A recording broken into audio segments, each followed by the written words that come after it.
UKLO 1 year masters. No IELTS required up to 5 years visa. High visa success rate. నమస్తే.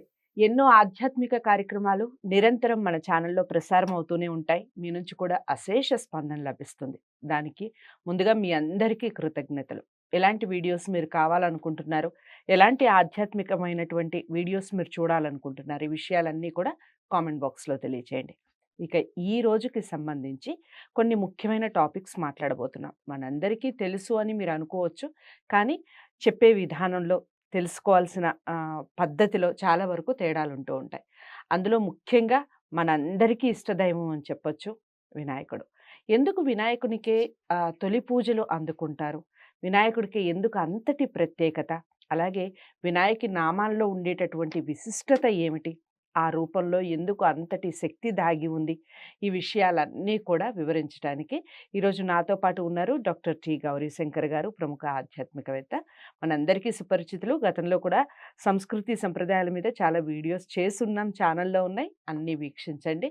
ఇక మీరు శంకర్ గారిని కలవాలి అనుకుంటే స్క్రీన్ మీద కనపడే నెంబర్కి కాల్ చేయొచ్చు. ఇక ముందుగా వినాయకుని రూపాల్లో ఉండేటువంటి విశిష్టత ఏమిటి, నామాల్లో ఉండేటటువంటి విశిష్టత ఏమిటి తెలుసుకునే ప్రయత్నం చేద్దాం. నమస్కారం అండి. నమస్కారం అండి.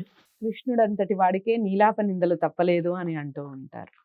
కారణాన్ని వివరించండి. అయితే ఈ వినాయక చవితి నాడు వినాయకుడిని చూసిన తక్షణమే అందరూ కూడా తల మీద అక్షంతలు వేసుకొని గుంజులు తీస్తూ ఉంటారు.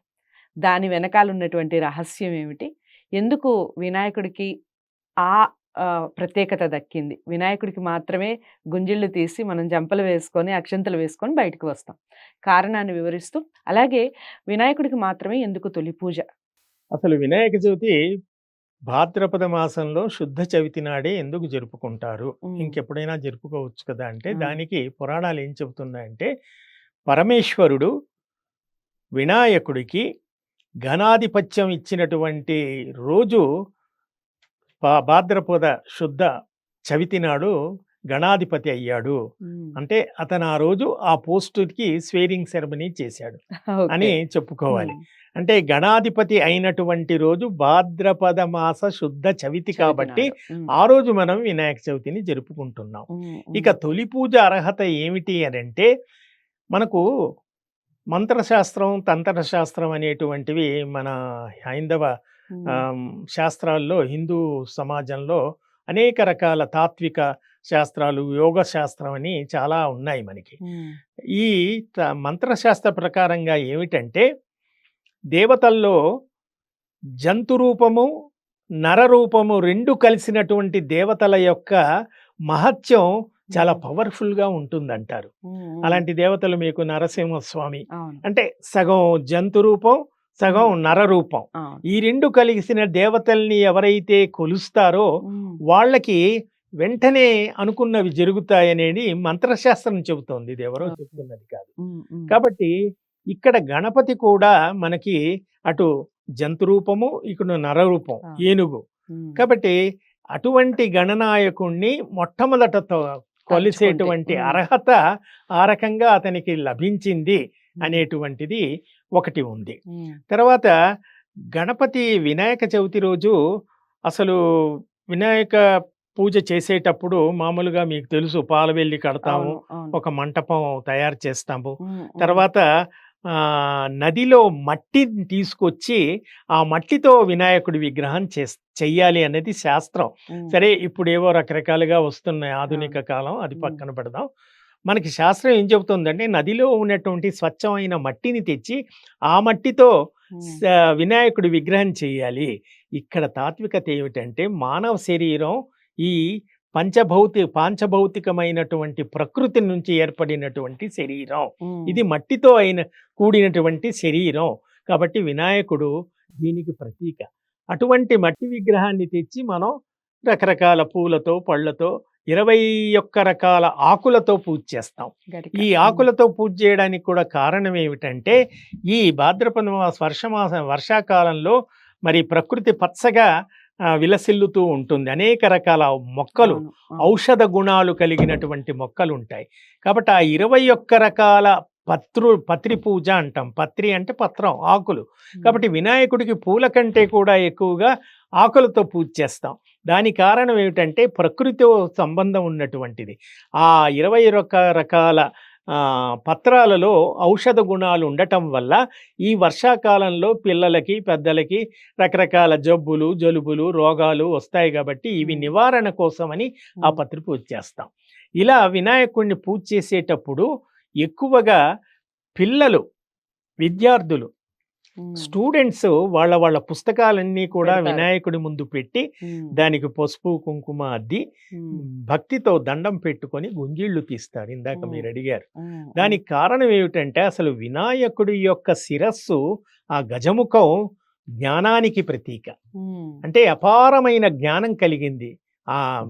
అటువంటి జ్ఞానాన్ని మాకు ప్రసాదించమని చెప్పి విద్యార్థులు వినాయకుని పూజ చేయడానికి ప్రధానమైన కారణం ఏమిటంటే మాకు కూడా విద్యను ప్రసాదించు. విద్యకు మనం సరస్వతీదేవిని కొలుస్తున్నాం, అది వేరే విషయం, కానీ జ్ఞానాన్ని ప్రసాదించడం కోసమని విద్యార్థులంతా కూడా పుస్తకాలు పెట్టి గుంజిళ్ళు తీయటం ఏమిటంటే అసలు వినాయకుడు చాలా భారీ శరీరం కలిగినటువంటి వాడు. ఆయన ముందు మన శరీరం కూడా ఒక విధమైనటువంటి వ్యాయామం కోసం అది ఆలోచన నుంచి మీరు ప్రారంభించమని చెప్పి ఒక సూచకంగా, ఒక ప్రతీకగా గుంజిళ్ళు తీయటం అనేది కూడా ఒక ఆనవాయితీ ఉంది. మరొకటి ఏమిటంటే వినాయకుడికి గరిక చాలా ఇష్టం. ఇందాక 21 పత్రులు అని చెప్పుకున్నాం. అందులో గరిక ఏమిటంటే ఈ ప్రపంచంలో ఉన్నటువంటి మొక్కల్లో అన్నింటికెల్లా గరిక ఆఫ్టర్ ఆల్ గడ్డిపోచ అని మనం మాట్లాడతారు. చిన్న చూపు చూడకూడదు, గడ్డి విలువ చాలా గొప్పది అని చెప్పడానికి తాత్వికత దృష్టితో కూడా గరికకు ఒక ప్రాధాన్యత ఇచ్చినటువంటి ఇది కూడా, అంటే చిన్నవాళ్ళని మనం చిన్న చూపు చూడకూడదు అనే ఒక సిద్ధాంతాన్ని కూడా మనకి గరిక ద్వారా చెప్తారు. ఈ రకమైనటువంటి పూజా విధానం మనకు వినాయక పూజలో కనిపిస్తుంది. ఇక మీరు చంద్రుడి గురించి అడిగారు, నీలాపనిందల గురించి. మరి నీలాపనిందల గురించి ఏమిటంటే ఇది ఒక కథ. వినాయక చవితి రోజు రకరకాల పిండి వంటలతో మనం నైవేద్యాలు పెడతాం. నిజంగా భగవంతుడు తింటాడా లేదా అనేది పక్కన పెడదాం, ఇది ఒక కథలాగా చెప్పుకుంటాం. వినాయకుడు ఆ నైవేద్యాలు, ఆ పిండి వంటలన్నీ కూడా తిని భుక్తాయాసంతో ఉండట. భుక్తాయాసంతో ఉన్నప్పుడు ఆయన తల్లిదండ్రులకు, పార్వతీ పరమేశ్వరులకు వంగి దండం పెట్టాలి. ఆ వంగి దండం పెట్టేటప్పుడు ఆయాస పడుతూ వంగలేకపోతున్నట్ట. అప్పుడు శివుడి శిరస్సున ఉన్నటువంటి చంద్రవంక, నెలవంక, ఆ చంద్రుడు చూసి పక్పక నవ్వాట. అది పార్వతీదేవికి తన పిల్లలు, తల్లి ప్రేమ ఎంత గొప్పదండి. తన పిల్లల్ని ఎవరైనా ఏదైనా అంటే ఆ తల్లి మనసు సహించదు. ఆ పార్వతీదేవి వెంటనే చంద్రుణ్ణి శపించిందట. వినాయక చవితి రోజు నిన్ను చూసిన వాళ్ళు అపనిందల పాలవుతారు అని చెప్పి శపించిందట. ఆ రకంగా అది మళ్ళీ శ్రీకృష్ణుడి కూడా ఆ కథను జోడించారు. శ్రీకృష్ణుడు వినాయక చవితి రోజు పాత్రలో పాలు తాగుతూ ఉంటే ఆ పైనుంచి చంద్రుడి యొక్క నీడ ఆ పాలలో కనిపించి ఆయనకు చంద్రుని చూసిన దోషం అంటుకుంది. అందుకని ఆయన ఏం చేస్తారు, ఆ దోష పరిహార్థం ఆయన మీద నింద పడుతుంది, సమంతకమణి అపహరించాడని. మళ్ళీ ఆయన వెళ్ళి అక్కడ జాంబవంతుడినంతా యుద్ధం చేసి ఆ సమంతకమణి తెచ్చి మళ్ళీ ఆ సాత్రజిత్తుకి అప్పగిస్తే ఆ నింద పోతుంది. ఇలా మరి మానవులంతా కూడా నిందలు పడుతూ ఉంటే కృష్ణుడిలాగా వెళ్ళి యుద్ధాలు చేసి నిందలు పోగొట్టుకోలేరు. కాబట్టి దానికి ఒక పరిహారం ఏం చెప్పారంటే, ఎవరైనా పొరపాటున చంద్రుణ్ణి చూస్తే సమంతకమణి కథ ఉంటుంది, ఆ కథను చదివి వినాయకుడి అక్షింతలు శిరస్సున చల్లుకుంటే ఆ చంద్రుడు చూసిన దోషం పరిహారం అవుతుంది అని చెప్పారు. ఇలా రకరకాలుగా చెప్పారు. దీని వెనక ఒక తాత్వికత ఉంది, అది మాత్రం మనం ఒప్పుకోవాలి. చాలా అంటే చాలా చక్కటి వివరణ ఇచ్చారు. మనం ఇంత భక్తి శ్రద్ధలతో అసలు భగవంతుడిని కొలుస్తాము, దాని వెనకాల ఉన్నటువంటి తత్వం ఎంతమందికి తెలుసు? ఈ విషయాలన్నీ కామెంట్ బాక్స్లో తెలియచేయండి. ఇప్పటి వరకు మీరు చూసినటువంటి వీడియోలో మీకు నచ్చిన అంశం ఏమిటి? ఈ విషయాన్ని కూడా కామెంట్ బాక్స్లో తెలియచేయండి.